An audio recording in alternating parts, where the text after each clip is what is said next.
Hi everybody, it's crazy, it's Monday, and it's time for the UPBGE video of the week. Now before I get started, gotta give a shout out to my trusted, because you guys rock. To my crazy fam, I love you guys. And to my patrons, thank you for your continued support. We're up to episode number 59, and we left off last week with bone parenting. Now, I noticed, I went ahead and was sitting here thinking about it. I do a 10-minute video, so it's not so, long and long-winded. But I'm going to try to go through bone parenting a little bit quicker, because bone parenting is pretty easy, but let's just go ahead and get that going. Okay, so let's get started. Okay, bone parenting, and I'm going to switch over to here let me get it right here. We're going to switch over to that one. Okay, so that way you can see what I'm talking about. Bones are these little guys right here, okay? Alright, so it's not Vegas, but what happens in the armature does stay in the armature. So how do you make your animation affect other objects? The armature affects the deformed mesh, but that's not all, excuse me. Bone parenting allows you to sync external events with the internal animation. Now see, this is what got me, curious, so I want y'all to follow along with me if you can. Okay, it's a very simple feature, similar to object parenting. The differences here is that you parent one object to a bone. Whenever you animate the armature, the bone position will be copied over the child object.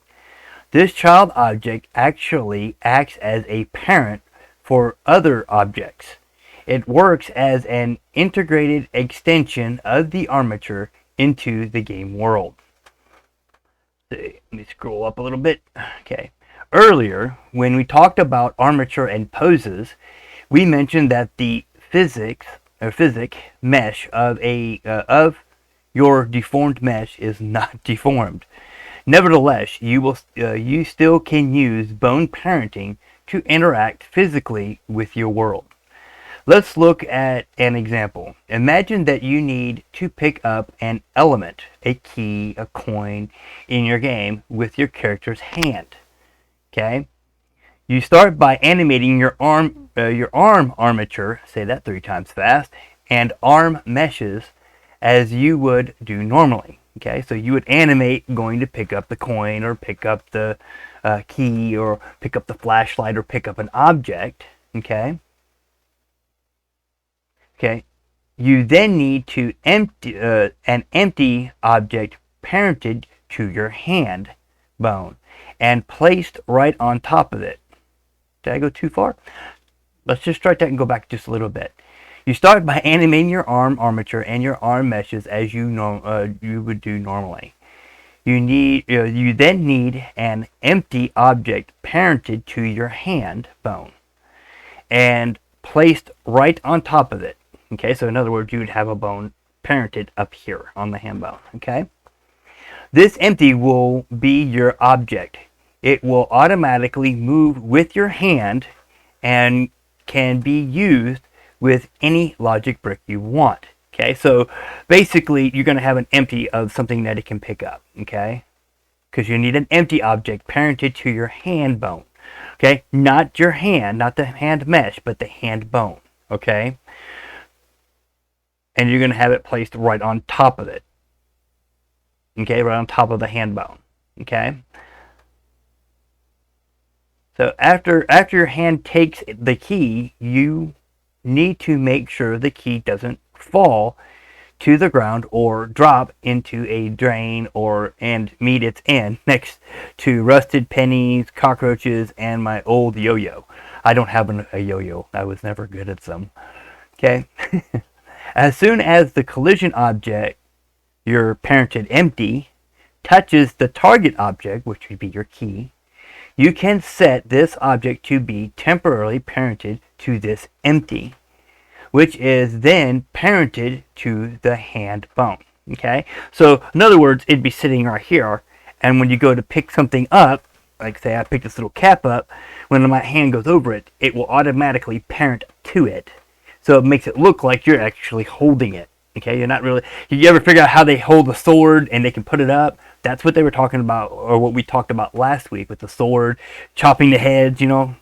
So that's how that works. Okay, and Yo Frankie, the game, they use this feature in a similar way. Both main character Frankie and Moo, I hope I'm saying that. It's either Momo or Moo. I'm going to say Moo, have an empty parented to the wrist bone. When the player tries to catch some nuts or sheep, the game calls a Python script to control that interaction. Internally, a collision sensor checks to see if the picked object is close to the player, and it parents the picked object to the throw, place, carry. The bone parented empty. Okay. Let's see. Okay. All right, I'm going to read this part and then I'll show you the picture to it. I'm going to switch over there to it. I did not want that. Okay. All right, so in the figure below, okay, you can see Momo's throw, place, carry empty in the middle of the throwing animation. Okay, that's this one right here.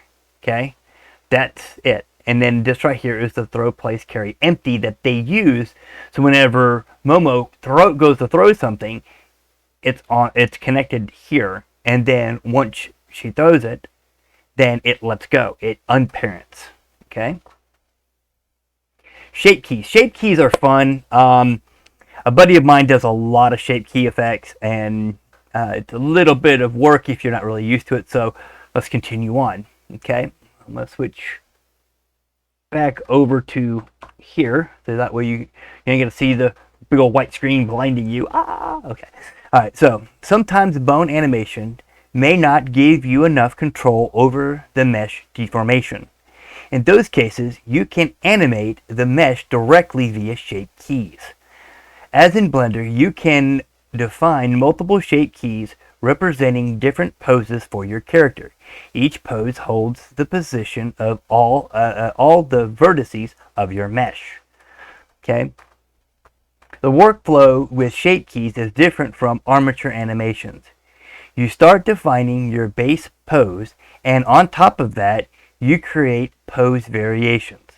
If you change your geometry later on, it will be a painful process to merge the change back to all the previous created poses. So make sure your mesh is ready before you create your shapes. Okay, so I don't know if you've ever seen it, but a lot of people have the little, what do they call it, the pill shape, okay, around their character. Okay, that's a shape key. Okay, that's what they use. They use a shape to maneuver the character forward, the whole character. But then you can have different parts animate using shape keys by having different sets. Okay, my buddy Day has his setup, and it's a pretty neat setup. I like it, and it doesn't really use a lot of animations. You actually control the character through shape keys. Okay, I believe that's right. I'll have to ask him. But if not, if you would like to, come on down to my server and ask him yourself, because Dave's a pretty cool guy. He talks with everybody. We've also got Emaster, which a lot of people know him through his music. So rock on. A lot of people in my server are very kind, very nice, and they will give you advice if you ask. If you don't want to go there and you'd like to go to the actual UPBGE server, all these links are in my description. They're in every single one of my descriptions. You won't have to worry about. Okay, so enough of that. We'll continue on. Okay, shape key performance. Okay, the level of control that you get from shape keys comes with a price. The performance required for the per vertex calculation is considerably heavier than regular armature control. Thus, you should not abuse this technique. Okay, so you want a little bit of you want some animation, and you want to use shape keys too, but try to balance it out, because there is a performance hit if you use just straight shape keys. So be aware of that. Okay. When to use shape keys? Use shape keys whenever the animation is too complex for armature animations. Okay. That's not the whole story, though. Shape key animations are often integrated with the traditional armature animations, not as something separate, okay? They can work as standalone animations, of course. There is indeed an actuator dedicated only to that. However, the greatest application of shape keys is not to replace the bone animation, but to complement it. Okay, so in other words, a shape key can actually help turn the wrist a little bit better, while the character is going to grab something, instead of just having the animation try to, you see it in games, they don't move the hand, so when they talk like this. That's how they used to do it, okay? There was no such thing as shape keys. Now, shape keys, you can actually make them move their fingers, okay? Those are shape keys. You can actually shift them around because your bones, won't always do what you want them to. You want them to talk so that in the beginning process, they'll do this, okay? But once you add your shape keys, they do this. And they're like, hey, look, you just wiggle it like this, okay? Same thing with face. Face animations, a lot of them use shape keys, okay? The most popular uses for character facial animation, okay? See, yeah, the most popular use of this for facial character, animation. You can create a face pose for every extreme position of your expressions and rely on basic interpolations between the poses and simulate the animation. This can be used for specific applications such as lip sync, to general animation such as expression of moods, happiness, sadness, mundaneness. Yeah, ooh, everybody hates mundaneness. Ooh. Okay, all right. So a lot of that has to do, shape keys, is with the face, because that's a really, really one that you can actually do a lot more with. Okay, in the game Yo Frankie, both the main characters used shape key animations together with armatures. Moo used 6 shape poses to help its animations. The simple ones help with eye blinking. What would our cute monkey be if it couldn't wink as it mates? As a wink at its mates. I was like, what? Okay. So let me switch over to here so you can see what I'm talking about. Okay. So basically, right here, sad and grouchy, what? Okay, you can see Momo base pose and variations of it created by changing only the influence of the 4 eye positions. Eyelids up, eyelids down, eyebrows up, and eyebrows down. Okay? So, that's how you do it. I mean, those are all shape keys. Okay? Isn't this overkill? You may be wondering if those poses could have been created with regular bone poses. You bet they could. However, the Yo Frankie project has an important educational mission. One of the goals of the project was to demonstrate the multiple features of the game engine. Actually, the support for shape keys in the game engine was implemented specifically for this project. Thus, those files are the first reference that animators studied on how to use them. Okay, so shape keys started to become something interesting. All right, the poses left, smile, and O are a bit more complex. They are opposite extremes of the same shape key animations with the natural pose in between them. Momo can be smiling, natural, or oohing, or owing, or owing, natural. Okay, so in other words, it doesn't change. You don't have to change the eyes. You can just change the mouth with shape keys. Okay. Since the latter is not a real verb, take a look at this figure here, which is this one right here.